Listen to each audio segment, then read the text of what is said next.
All right, guys, welcome back. Hopefully you had a good discussion. It's usually a good topic. It's neat to kind of learn more about the people that we are sitting around, the people that we work out with, the people that we see on a regular basis. It's always mind-blowing when we have like this opinion, and we didn't even mean to have it, but we have this idea about somebody, and then we start hearing these things, and it's just like, man, it really just makes you realize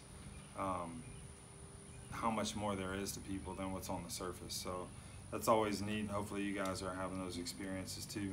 Now I want to relate that idea of not leaving before the miracle happens to the CrossFit situation or to the fitness situation using one of Greg Glassman's quotes. So he's referring to the affiliates. And the affiliates are just the gyms that do CrossFit. We're affiliated with CrossFit. And so what he said was, and so like I said, he's speaking to like affiliate owners, but he said, what you do becomes endearing.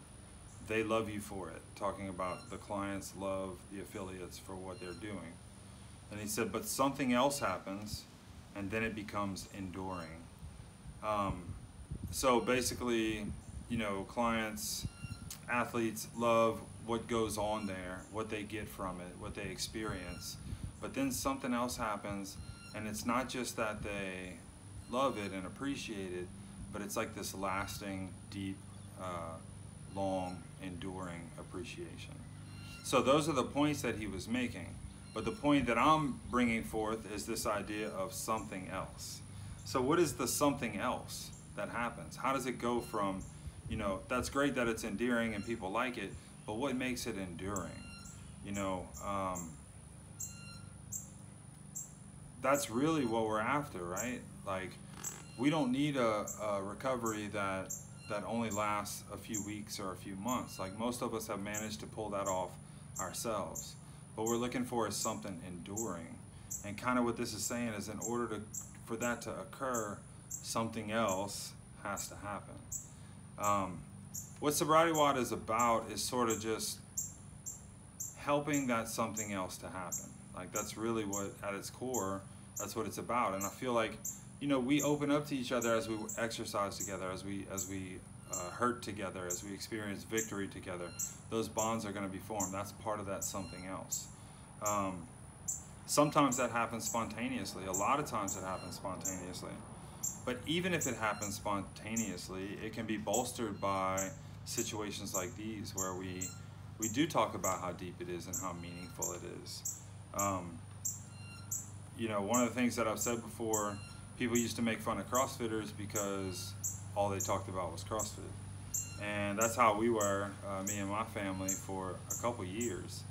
And one day I just stopped and I was like, I wonder why do people talk about CrossFit so much?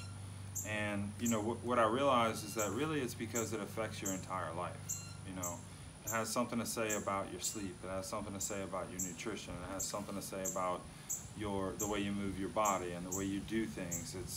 It really is like an entire life kind of deal. And a lot of people, I mean, our addiction was an entire life deal, right? It controlled what we did, what we thought, where we went, how long we stayed, who we went with, where we woke up, all that kind of stuff. And a lot of times that happens in recovery too, when people find it, you know. It's endearing initially, but when we have that experience and we become free, or we experience some freedom, then it becomes enduring, and that's really what we're after. So now we get to have fun, right? Well, that agonizing fun. We got an AMRAP in 18 minutes, which is similar to a workout that we've done before. 21 calories for the guys, 15 calories for the girls on the rower, 18 jumping lunges, so that's alternating. Each knee down would be one, coming up to full extension, 15 ab mat sit-ups, and 12 hand release push-ups. So you guys scale and modify accordingly, as always. You can score your rounds and reps. And then the SobrietyWoD is just reflecting on your something else experience. And if somebody was to ask you what that was like, what was your experience like, how'd you go from using to not using, it's always a cool exercise to see what would you say in 60 seconds or less. Like, how do you explain that? So I hope you guys had a great week. Hope you guys have a great next week, and we hope to see you next week. Thanks.